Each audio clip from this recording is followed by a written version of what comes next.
ये वर्णन करते हैं कि एकादशी व्रत को हरितोष व्रत कहते हैं। भगवान की प्रसन्नता के लिए, हरिजू की प्रसन्नता के लिए एकादशी व्रत रहा जाता है। प्रायः समस्त वैष्णवजन रहते हैं।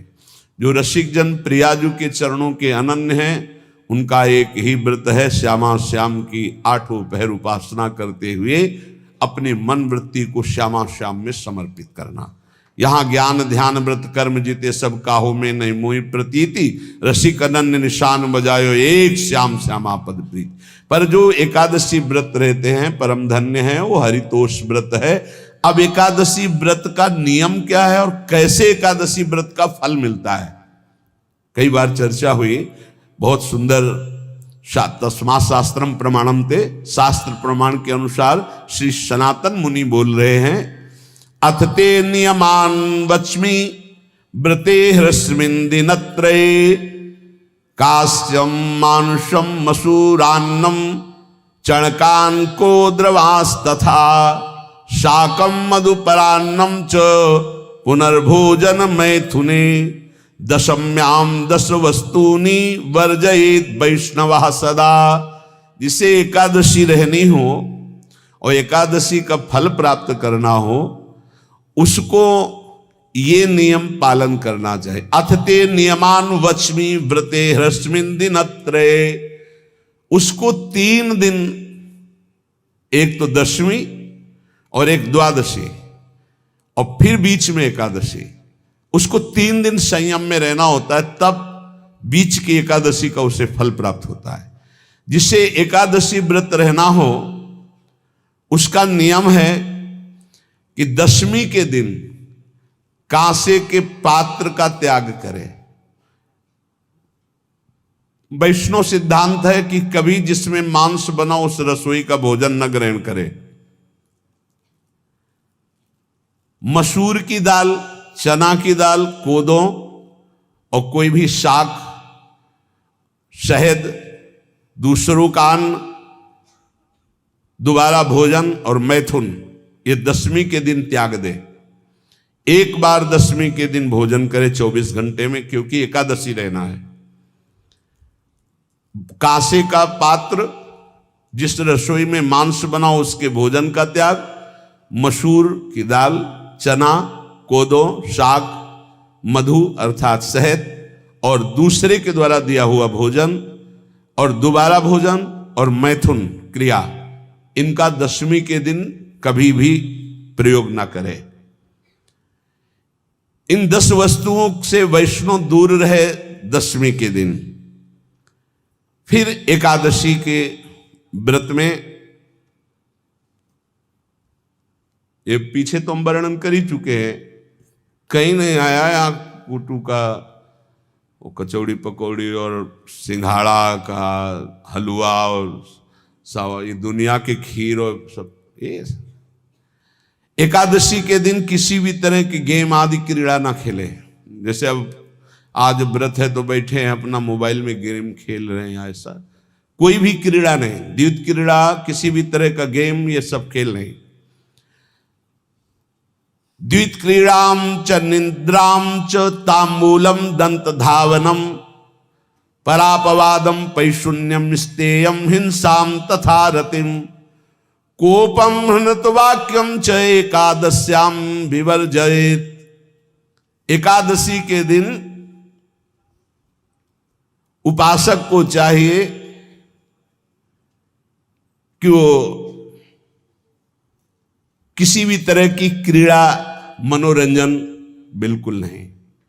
चनिद्राम, नींद नहीं लेनी उसको, न दिन में न रात में, एकादशी व्रत। और प्रायः पुराने महापुरुषों ने ऐसा किया है। रामदास जी डाकोर के रात में जाते थे, रणछोड़ भगवान के यहाँ कीर्तन करते थे जाकर, तभी तो भगवान उनके कीर्तन पर, उनकी भक्ति पर रीझ कर गाड़ी में बैठकर उनके साथ आए थे। पूरी रात जगकर कीर्तन करना, और दिन में तो सोना ही निषेध है। द्वैत क्रीड़ाम च निद्राम च तांबूलम, पान खाना निषेध है।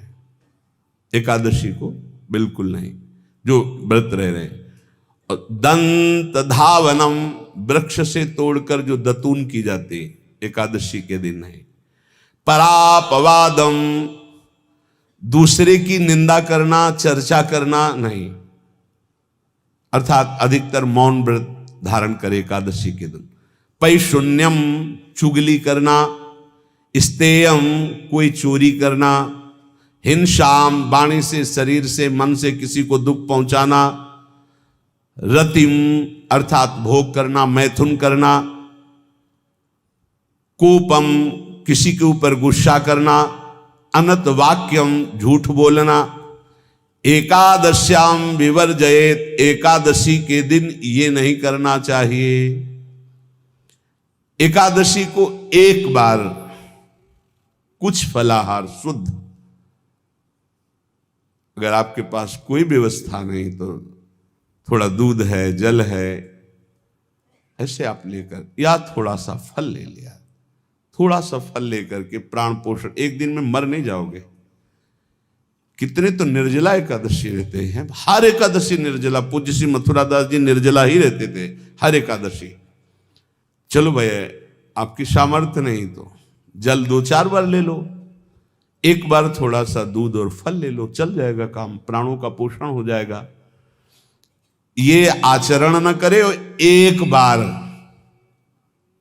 कुछ आहार ले ले, वो भी शुद्ध भगवद अर्पित प्रसाद। फिर द्वादशी को काश्यम मांसम सुराम छौद्रम तैलम वितथ भाषणम व्यायामम च प्रवासम च पुनर्भोजन मैथुने अस्पृश्य स्पर्श मासूरे द्वादश्याम द्वादश त्यजेत। काश के पात्र में द्वादशी को भी भोजन न पावे, जिस रसोई में मांस बनाओ उसमें आहार न ले, किसी भी तरह का नशा द्वादशी को न करे, शहद न पाए, तेल के बने पदार्थ न पाए, मिथ्या भाषण न करे और बहुत शरीर का व्यायाम न करे, बहुत थकावट वाले कार्य न करे, दोबारा भोजन न करे, एक बार द्वादशी को भी भोजन पवित्र, मैथुन न करे, जिसका स्पर्श नहीं किया जाता है ऐसे पदार्थों का स्पर्श न करे, और मसूर की दाल न खाए। द्वादशी को जो इन नियमों का पालन करता है, दशमी द्वादशी ऐसे और एकादशी ऐसे, तब उसे एकादशी व्रत का फल प्राप्त होता है।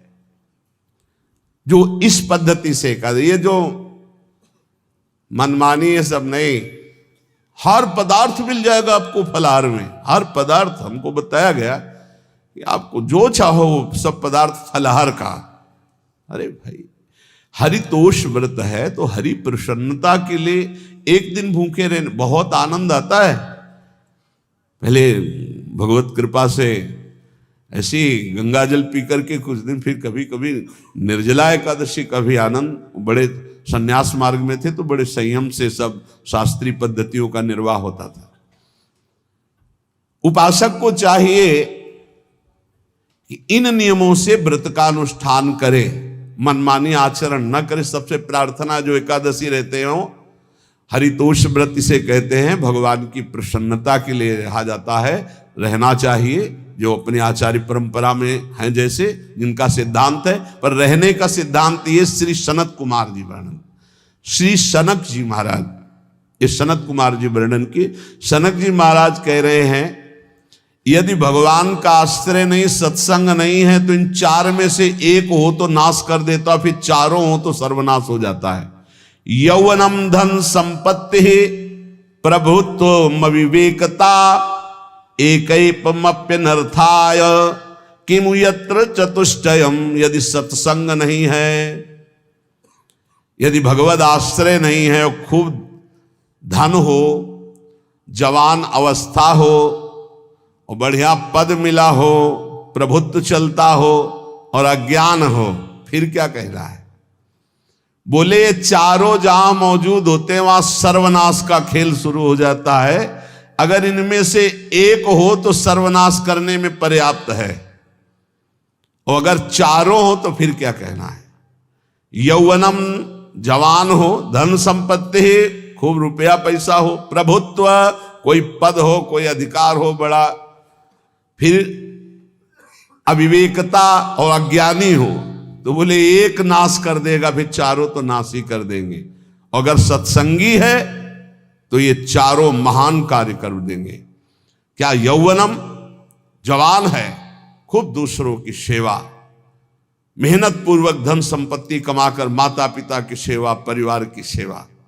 हे ये माता पिता, हमारा वेद कहता है मातृ देवो भव, तैत्तिरीयोपनिषद, मातृ देवो भव, पितृ देवो भव, आचार्य देवो भव, अतिथि देवो भव, यान्य नवद्यानि कर्माणि तानि सेवितव्यानि नो इतराणि, यान्यस्माकः सुचरितानि तानि तोयोपास्यानि नो इतराणि, ये के चास्माच्छेयाः सो ब्राह्मणाः तेषां त्वया स्नेन प्रश्वसितव्यं, श्रद्धया देयं अश्रद्धया देयं, श्रिया देयं ह्रिया देयं भिया देयं संविदा देयं। वेद कहता है मातृदेवो भव, माता साक्षात हमारी भगवान है।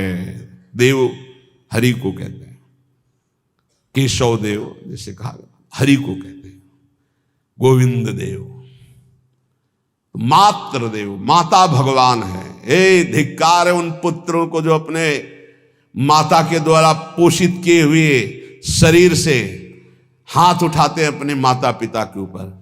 नरक में तुम्हारी जो दुर्दशा होगी भोगोगे।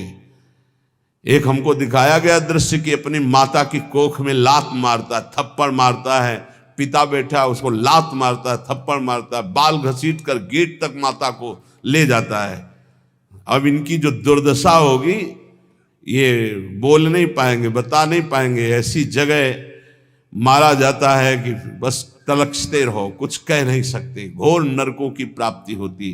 वेद कहता, तैत्तिरीयोपनिषद, मातृ देवो भव, ध्यान से सुन लो, सत्संग है, ये माता साक्षात भगवान है। अगर तुमने मारा वाह भर करके इसके आंसू गिरे, जितने आंसुओं की बूंद से भूमि के कण भींजेंगे उतने कल्प तक नरक भोगोगे। ध्यान रखना, तुम्हारा कभी यश, कभी कीर्ति, कभी श्री, कभी हिरी, ये कभी तुम्हारे उदय नहीं हो सकती। तुम्हारा सर्वनाश हो जाएगा अगर मां पे हाथ उठाया। पितृदेवो भव, पिता साक्षात भगवान है।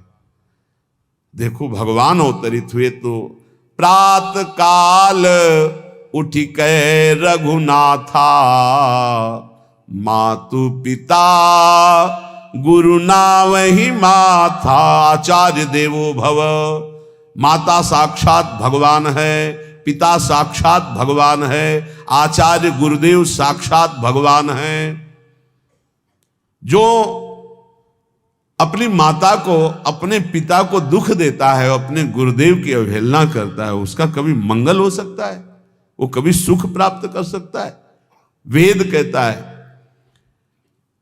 जो निर्दोष कर्म करते हुए धन कमाकर, कैसा कर्म?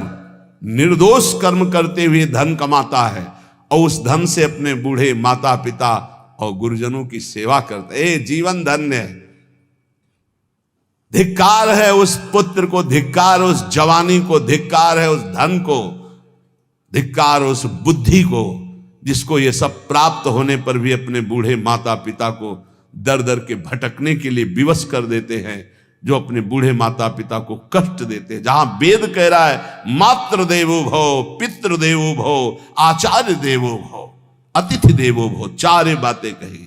अतिथि देवो भव, अगर बिना परिचय के कोई आ गया, कह रहा भूखा हूं, भोजन पवा दो, भगवान पधारे हैं, हम कह रहे मत अंदर आने दो, गेट के बाहर पवा दो, तुम्हारा संशय, पर उसे भूखा मत जाने दो। अतिथि देवो भव, जो निर्दोष कर्म करके अर्थ कमाकर अपने माता पिता गुरुजनों की सेवा करता है, उसी का जीवन धन है। पशुवत आचरण, मनुष्य शरीर प्राप्त करके राक्षस आचरण, राक्षसों की यही पहचान होती है। माँ नहीं मातु पिता नहीं देवा, साधुन ते करवा वही सेवा। तुम्हारे जो पुण्य है ना सब भस्म हो जाएंगे, आप खिलवाड़ मत समझो। वो विरक्त है, भले तुम्हें नौजवान दिखाई दे रहा है, वो शरणागत है, जो आचार्य ने मंत्र दिया वही गुरु परंपरा से चला रहा, वही मंत्र उसमें। आप उसको बोल रहे हमारे लिए कुर्सी डालो, पैंट शर्ट पहने हो कुर्सी डाल। हाँ, आप असमर्थ हो तो हाथ जोड़कर प्रार्थना कीजिए कि बैठने में हमारी टांग टूट गई है, हम बैठ नहीं पा रहे हैं, क्या व्यवस्था हो सकती है क्या? याचना इस कोटि की। आदेश, बाबा जरा कुर्सी लाना, बाबा तो कुर्सी रख देंगे, आप उनको तुम भिक्षुक समझते हो।